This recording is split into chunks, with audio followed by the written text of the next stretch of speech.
ಇಡೀ ಜಗತ್ನಾಗೆ ಹುಡುಕಾಡಿದ್ರಲ್ಲ ಒಂದು ಮನುಷ್ಯನೂ ಸಿಗಂಗಿಲ್ಲ ತಪ್ಪು ಮಾಡಿಲ್ಲಪ್ಪ ಇವ್ರು ಅನ್ನೋರು. ಅಂಥದ್ರಲ್ಲಿ ಬ್ಲ್ಯಾಕ್ ಮೀನು ಮಣ್ಣು ಮಸಿ ಹಾಗಾರ ಏನು ಧರ್ಮ ಕರ್ಮ ಏನು ಇರೋದಿಲ್ಲ, ಎಲ್ಲರ್ಕಿಂತ ತಪ್ಪು ಆಗೇ ಆಗ್ತೈತೆ. ಈಗ ನೋಡ್ರಿ ನಾವು ಅಡಿಗೆ ಮಾಡೋ ಟೈಮಿಗೆ ಒಂದು ಸ್ವಲ್ಪ ಗರಂ ಮಾಡಿ ಆಗಿರೋ ಎಣ್ಣೆ ಸಿಡಿತೈತೆ ನಮಗೆ. ಎಣ್ಣೆ ಒಂದು ಸ್ವಲ್ಪ ಬ್ಯಾನಿ ಆಗ್ತೈತಲ್ಲ, ಹಂಗಂತೇಳಿ ನಾವು ಗರಮ್ ಆಗಿ ಎಣ್ಣೆ ಸಿಡಿತು ಈಗ ಹೆಂಗೆ ಮಾಡಲಿ ಅಂತ ಕೈ ಪೂರ್ತಿ ಒಯ್ದು ಎಣ್ಣೆಗೆ ಎದ್ದಿತೀವಿ, ಎದ್ದಂಗಿಲ್ಲಲ್ಲ.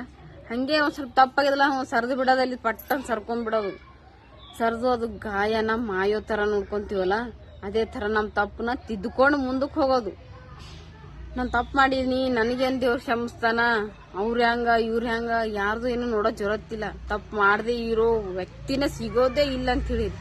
ಆ್ಯಕ್ಚುಲಿ ನಾವು ತಪ್ಪು ಮಾಡ್ತಾನೆ ಇರಲಿಲ್ಲ, ಅವ್ರದ್ದು ನೋಡಿ ಇವ್ರದ್ದು ನೋಡಿ ಆಜು ಬಾಜುರ್ದು ಮನೆಯವ್ರದ್ದು ಎಲ್ಲ ನೋಡಿ ಕಲ್ತಿರ್ತೀವಿ.